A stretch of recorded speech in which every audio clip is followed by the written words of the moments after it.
கர்த்தருக்கு ஸ்தோத்திரம்.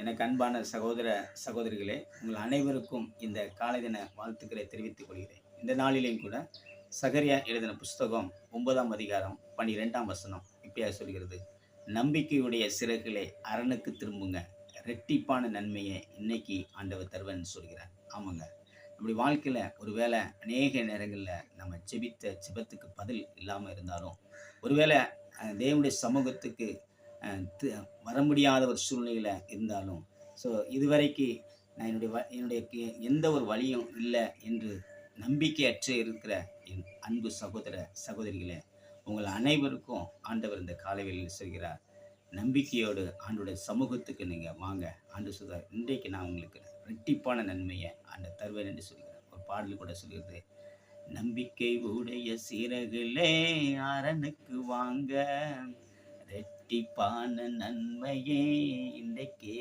தருவா.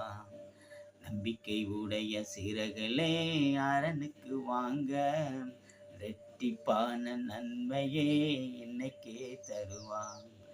ஆனந்தம் ஆனந்தம் ஆனந்தம், ராஜாவின் அரமனைக்குள்ள எப்போதும் சந்தோஷம்.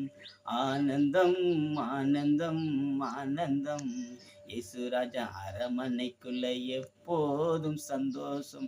நம்பிக்கை உடைய சிறகுலே அரணுக்கு வாங்க, ரெட்டிப்பான நன்மையே இன்னைக்கே தருவான். ஆமாங்க, நம்முடைய வாழ்க்கையில தேவன் இந்த நாளில் ரெட்டிப்பான நன்மைகளை அவர் தர ஆயத்தமாக இருக்கிறார். ஸோ வாங்க, தேவன் இந்த நாளில் அற்புதங்களை செய்வார். God bless you. தேங்க்யூ.